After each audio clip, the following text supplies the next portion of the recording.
You're deep within the map, got the best gear in the game, your bag is full, and you've somehow got to get to the extraction point and make it alive. Otherwise, you've lost it all. It's an intense feeling, and it's what makes extraction shooters really fun and entertaining, but also quite frustrating for a lot of players. That's what can make it quite a niche game. Not a lot of people want that tension or have the time to really play it. Kind of a game you've got to sit down and really grind through. And some of these extraction shooters require friends to play with, and that can be quite difficult to do if your friends have all got different working times. That makes it difficult to get together. Maybe you've got a kid, maybe you work late hours, or maybe others are in a different country, and so it becomes difficult for time zone. And when you do have the time, you may be competing against some of the sweatiest players out there, players that have put thousands of hours in, or students, or kids that have all the time in the world to play it.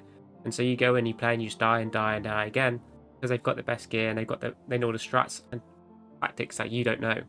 But what we haven't really seen is these single player based extractors, ones for a more casual audience, ones that you can play in your own time. That might sound a bit backwards because an extractor is meant to be tense, but I think the more casual idea is that you can just do it in your own time. You can scale the difficulty however you want, meaning if you are looking for a more intense experience, you can raise that experience. It also allows developers to really change how they design a game rather than it being around the players and PvP combat. I think that this is possibly an untapped market for really indie developers. I don't think it would work for a AAA development team with a live service and a humongous budget, as we've actually seen some projects just come out and fail as they seem to think that these extraction PvP games are for a very large audience when really it's actually quite a niche audience focused on a small bunch of really people. It's indie developers working on or a small team that really care about and can actually build something really unique and fun for the players and at a much lower budget and sell it at a much lower price. But let's get into it. So what is an extraction game? Where you drop into a map and you bring in gear from your stash if you have any, and then you go out and loot it. All this gear that you have on you is at risk, meaning that if you die out there, you do not get to bring it back. It's gone. You must go out and usually complete objectives and fight threats such as AI and other players. If you do successfully extract, you get to keep what you found, and that could be some really valuable loot. And that's really the loot. It's really that simple. You go out, loot, fight, die, and then start again, or extract, keep your loot, and then use that loot in the next run, and so on and so forth. And so it results in you having to be careful with what you bring into the field. Do you want to bring your best gear, or do you want to bring your lowest gear and just go for a more aggressive run? You play it safe. This mode became really popular with Escape from Tarkov, which built a big following and is very popular to this day. It has regular updates and also does what's called a reset, where everyone's loot is just gone. We all start from the same point, and this makes it fun and gets people back in. So if people who haven't played for a while or are looking to get into the game, they're not going to compete against people who have a crap ton of loot in their inventory or in their stash. They're all on the same level. There is nothing wrong with this type of gameplay, and I think it's very fun. I just want to look at what are possible additions that we can have that could, where other players that do quite like this game, they just don't like the challenge and the time that required into it, or they just don't have the time and they want to play it at their own pace. Many of the mainstream extraction shooters made have been for a multiplayer experience, and this is quite strange because really Escape from Tarkov, while it's really popular, it's not exactly Call of Duty pop. It's not hugely popular. Yet the budget that are going into these games are designed as if they are a Call of Duty or Battlefield game. Marathon's expected budget was $200 to $250 million, which is humongous, which is crazy because it had a peak of 70,000 players on Steam, and that's where most of the audience is. Not many people are buying it on console because extraction shooters, they're not actually really in a console game. They're more of a PC game as well. That's even a more niche audience. Among surveys, for example, 58% of people actually prefer playing single player games, and that kind of makes sense. You get to play it in your own time. With multiplayer games, it becomes difficult, which also makes sense on why young people 16 to 24 prefer multiplayer games. They have the time. They come back from school and can play a few rounds with their other friends out from school. Or if you're a university student, for example, after a lecture you can all hop on. It's like that perfect environment to just have a play a few games with each other. As when you get older, you have full-time work, you may have a child, or you also have a partner that you're with, and you're probably spending time with them rather than playing games with friends for hours. These games can be a real huge time sink, and sometimes just a 1 hour playthrough, that gets you maybe 1 or 2 rounds depending on the game. So this genre has quite a few barriers that are kind of stacked on top from each other that can prevent a lot of people that might want to play it from getting in. Versus the skill, obviously, is that the ceiling can be very, very high, and you are possibly fighting against, again, young students who have plenty of time to play it with their bunch of friends, making it quite not as enjoyable if you're someone who just come back from work and you want to put 1 hour in. Another one is just a big time commitment. Again, you have people that put hundreds of hours into the game or even thousands of hours and are playing in pretty long sessions, which you might not have. Like I said, if you have a child or something and you come home and the first thing you do is you're going to play like Escape from Tarkov for hours, it's probably not very realistic. Other minor things, for example, I'd say is cheating. Cheating can be big. Escape from Tarkov has suffered majorly from intense cheating, which makes the game very unfair now because now they have all the advantage in the world. You can also have toxicity as well that can be really off-putting, especially for new players. They don't want to come in because they hear such bad things because the community is very, not very nice. Another is the server dependency because they are multiplayer games. They have a server. You live in a country that has quite a small population of players. One example can be Australia. Australia can have quite a small online population for the game, and therefore it can be difficult finding a match where you just end up finding the same person, or you have to connect to a different server that's quite far away, therefore you get quite bad latency. If you have slow internet, it can also become difficult to play. You have a much bigger disadvantage, and that can actually be a barrier for quite a lot of players, especially in poorer countries where internet connectivity is just not that great. And from a design perspective, because it's a multiplayer game, it has to be balanced around player versus player combat.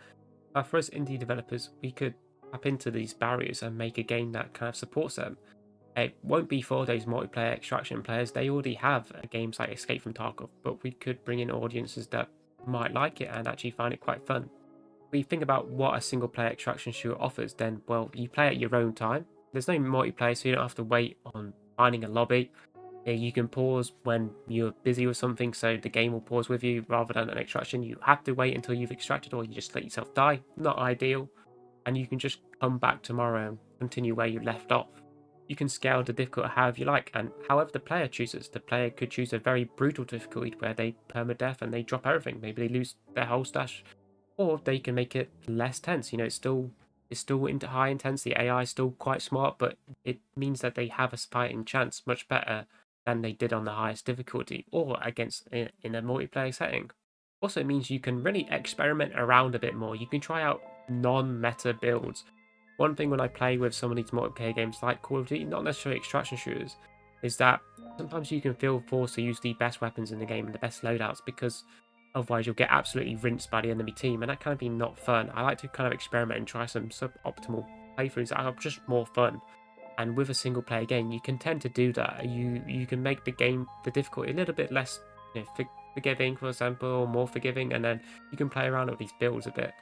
You could probably also experiment with different kind of genres that may not be suited to a multiplayer experience. Extraction games are often an extraction shooter game, meaning that it's oriented around guns, but you could have more of an RPG or medieval setting with spells and tools, and even go towards a more whimsical kind of like cozy kind of extraction game. Who knows? From me as a developer point of view, I think one of the most exciting parts is actually the AI. You could develop some really sophisticated and interesting AI in your game. In multiplayer games, AI are sort of secondary. They're kind of like cannon fodder. They don't play a big threat to the player. They're sort of like a minor threat and can add to the bit of a combat when they are playing against other players. But for a single player extraction, they are the core enemy, meaning that they have to be sophisticated, they have to be interesting, they have to be fun to fight against.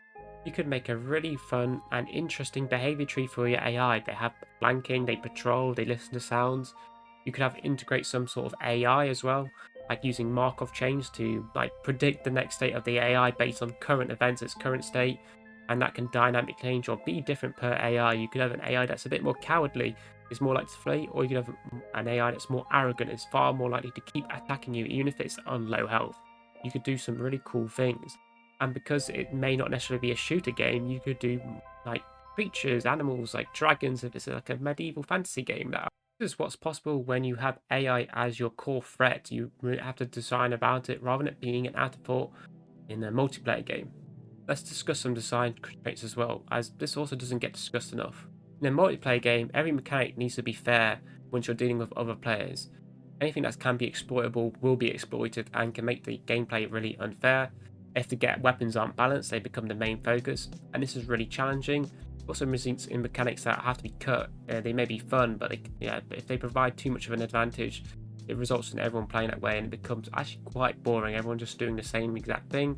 Games like Overwatch, for example, have this issue where a meta is formed where a team plays exactly the same, using the very same characters because that is what the best thing is to do.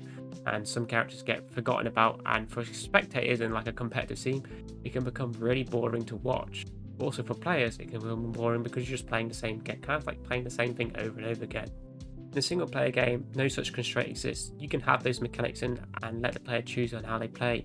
You could have something that is more advantageous to use and they will use it, or they don't have to. There's no real consequence to it because they're not playing against other players. Now, you'd probably still want it to be fair and balanced, as otherwise the other mechanics will get left behind, and as they're just so bad that they're not worth using and it can actually make the experience still quite unfun. So they are still worth looking at. You can incorporate a more narrative system. NPCs can remember you, like enemies that you fought, remember what you did, for example, and become aggressive and try and hunt you down. You can have quests that are more dynamic and change. You can do all those things that may not be present in multiplayer. You can have like a much more complex injury system that you have to properly treat rather than just heal yourself up. In a multiplayer game, this could become more frustrated because you're stuck slow in a state, but in a single player game, that can become more tense. And as you've designed around it, rather than, in a multiplayer game where it could be heavily exploited, where you're shot and that's it, you're stuck, you can't do anything about it. You can have this deep progression system which makes the player feel powerful, and without having to balance it, you can make the player just become unstoppable as a high reward once they have all the best loot. You can have skill trees to level up perks that just makes them an unstoppable force, and they can just absolutely wipe out or tank anything because it's a single player game. It doesn't really matter if they are just, it can waltz straight through. Unlike a multiplayer game, in a multiplayer game that wouldn't be fun for other players who are having to deal with a player that just has everything and cannot be killed. So who should be building this type of game? I don't think a AAA studio is the best fit to design a game like this. I mean, I think it could definitely work. I think if Marathon was a single player co-op extraction shooter, it could be really fun because Marathon originally was a story focused game, and for them to change it to an extraction shooter multiplayer was a bit of disappointment. I was quite excited when I first saw it announced, but just to see it to be this now just multiplayer live service game was really disappointing. But with a single player game, we cut out a lot of the cost issues. You don't need a server infrastructure and you don't need to build a network for it. This is expensive because you need engineers to maintain it. You need to pay for the server space as well, which needs to scale depending on how many people you have. That can be difficult to calculate. And a single player game, on the other hand, requires no server infrastructure, so the cost is actually technically zero. It just runs on the player's local machine, no problem. For a multiplayer extraction live service game, the team size will need to be very large. The budget, like I said, for Marathon is estimated to be about $200 to $250 million, something an indie studio could never afford, and it requires a lot of money to maintain it as well for the salaries of the employees that keep working and having to push out updates in order to maintain the player base. A compelling single player game can be built with a much smaller team because you don't need those recurring costs and can be released and done with. You don't necessarily have to update it, it's entirely up to you, and DLC can also be an option as well. Because they're multiplayer as well, you need a cheat prevention tool. This is again another cost that does, and it can also prevent certain players, particularly Linux users or Mac users as well. Often it can block it if they're using a system like Proton, and so while a small player base, it is a player base that cannot play your game and won't play it. But for an indie developer and a single player experience, that player base could be sizable enough to make money back and worth adhering to, rather than a AAA game that's to them that probably pennies to them. Well, again, the best part is the design freedom. You can do what you want. AAA games are sort of stuck to what already exists and is popular because they put so much money in. They have these large teams, and so the money goes in. It needs to be in a genre that's really popular, and it can't be something that's more experimental. But for an indie game, they can go towards a very, very niche audience and make their money back. An indie team could do like a turn-based extraction game, which is something a AAA wouldn't do because the audience is far more niche and not something that they would focus their time on and put a lot of money in if the return is not as going to be anywhere big. But for a small team, like I said, the budget would be so much lower and that they could easily make a profit back. And we're also seeing that indie game development revenue is climbing. It's climbing quite a lot. Indie games are more and more focused on PC games. In fact, indie PC game revenue grew by 22% compound annually between 2018 and 2014, compared to just 8% for AA and AAA titles. And by mid-2024, indie games had reached 40% of total Steam full game revenue, up from 24% just 6 years earlier. So the indie game market is now almost matching the AAA market on PC games. Now, a lot of this is all theory, and that you could design a game and it still flop, and actually this market doesn't exist. but I do think there is potential of the existing games there is. Firstly, Escape from Duckov is probably a prime example that a single player extraction shooter does work. But also extraction shooters are very similar to games like a roguelike, and people absolutely love roguelikes and are hugely popular in the indie games scene. A roguelike is, instead of you going back to your stash, you sort of just do a playthrough and you go through and you see if you can make it to the end, and then you're done. If you don't, you die and you restart. And there are some perks and long-term bonuses you get for constantly playing through in order for you to then eventually complete it. Also, the core loop is really simple. Like I said, you go out, get loot, and you come back into your stash, and you apply that to your player to improve your player, and you keep doing it and so forth. If you die, you come back out and you get back in, and you could even add like raids that are more dangerous. So as a player goes into a more easier raid, they can go into the more dangerous one, and so on and so forth, and start feeling a bit more brave and doing more harder challenges. I would quite like to make a game in this genre. I do enjoy extraction shooters, I just don't really have the time to do it. And I do actually have one idea for a game that I might work on in the future. My idea would be a extraction for a zombie apocalypse game. The player has their main stash, their main base that they can upgrade. They can go out in certain areas. For example, a suburb would be like a low level area where you get some basic zombies that have some patrolling. The players can sneak in with like a melee weapon, for example, and avoid combat. If they use like loud weapons, it will attract the zombies. Here you can get some basic weapons and some basic melee weapons, but as they build up their inventory, they may want to go out and go to harder areas like the city where you get more special infected kind of zombies and even boss zombies that are high reward. There can also be quests given out at the stash to defeat certain enemies, and would be pretty decent core loot that the player goes out, collects stuff, upgrade their stash, they go back out. As they get better stuff, they go to harder areas and so forth. And the little extraction zones can also be procedurally generated and different each time and so forth. So I think that's a pretty decent core loop. They go in and go out. The extraction genre is missing out on quite a large potential audience for us indie game developers to capture. 58% of players prefer playing single player games. A lot of them spend their time playing those single player games rather than multiplayer games. The tension, the stakes, and the risk reward loop all works in a single player setting. It doesn't have to be multiplayer, yet no one is making them. Indie games are growing, they're earning more revenue, and so there is potential that this could be a pretty big genre, or it could be a big flop, I guess, as well. But this is all talk and theory, and I want to see what your opinions and do comment down below. Are you making something similar? Do you think there's potential? Do you think I'm talking a load of rubbish? But either way, I'd appreciate if you subscribe and like this video as well. And do check out my other videos that I have on other discussion topics, also more programming oriented projects that I've done. I recently is doing an Odin related one. I do love a bit of Odin and Raider. So check out those videos on my channel. And I'll see you in the future, hopefully.